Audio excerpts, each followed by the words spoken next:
نفسك تزرع كوسة زي دي وتنبت معاك بالشكل السريع ده وتزهر معاك، وتبدأ تظهر معاك من بعد مرور 20 يوم بالظبط، تلاقي بدأت الزهار ينبت معاك بالشكل حضراتكم شايفينه ده. هقولك على الطريقة الصحيحة لزراعة الكوسة يا جماعة. طبعا دول كوستين انا خففت عليهم التربة، ودي كوسة واحدة تاني يا جماعة تقلت عليها التربة. بصوا دي يا جماعة انبتت ميتة، ودول اصبحوا قد ايه. طبعا الفائدة ان من الكلام ده ان انت ما تتقلش على البذرة بتاعتك اي تربة يا جماعة، يعني خفف التربة علشان يطلع معاك بشكل اسرع. بص يا جماعة، بص ورقة الكوسة يا جماعة.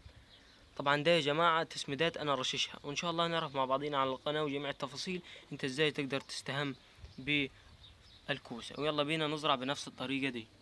بص يا جماعة، ادي شكل بذور الكوسة علشان اللي ما يعرفهاش يا جماعة، وهنبدأ نزرعها زي ما قلنا بنفس الطريقة اللي احنا زارعين بيها في القصيص ده يا جماعة. طبعا انا زرعها دلوقتي في شكارة، وطبعا انا عامل لها حاجة عشان تدي معانا الدويرة اللي حضراتكم شايفينه ده. وطبعا عاوزين تعرف التفاصيل كلها على القناة، انك تعمل قصيص في المنزل بطريقة سهلة ومضمونة، بدل ما تروح تشتري قصيص من بره. طبعا ده مش موضوعنا النهارده، احنا موضوعنا زي ما قلنا في المقدمة ان احنا هنزرع الكوسة وازاي تنبت معاك بشكل سريع وما تطولش معاك في التربة.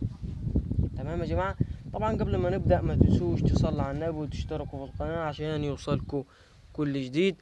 واهم حاجة انك تصلي على النبي عليه افضل الصلاة والسلام. اللهم صل وسلم على سيدنا محمد وعلى ال سيدنا محمد كما صليت على سيدنا ابراهيم وعلى ال سيدنا ابراهيم في العالمين انك حميد مجيد. احنا دلوقتي هنبدأ نزرع يا جماعة. طبعا احنا زي ما قلنا مش هنكتر يا جماعة، هي دوب عقلة صباعك في النجرة الواحدة كده يا جماعة. احنا هنزرع 4 بذرات. اجيب البذرة بتاعتنا يا جماعة وابدأ احطها ايه في النجرة كده يا جماعة. طبعا احنا قلنا يا جماعة مش هنكتر علشان الانبات يكون اسرع كده يا جماعة، عشان ما تطولش معانا في النجرة. 4 يا جماعة، 4 بذرات بالظبط اللي انا هبدأ ازرعها. زي ما انتم ملاحظين 4 بذرات في النجرة، وهبدأ ان ايه اغطي عليهم التربة بتاعتنا الحلوة. طبعا التربة مليانة بالعناصر. تقول لي ايه العناصر؟ اقول لك تسميدات وفضلات فراخ وكمبست. طبعا تربة طين مع رمل، مش طين بس او تربة بس، عشان اللي هي الرمل بتعمل امتصاص الى المية، واللي هي الطينة بتخرج مثلا المية الزيادة وتصفيها من القصيص بتاعنا.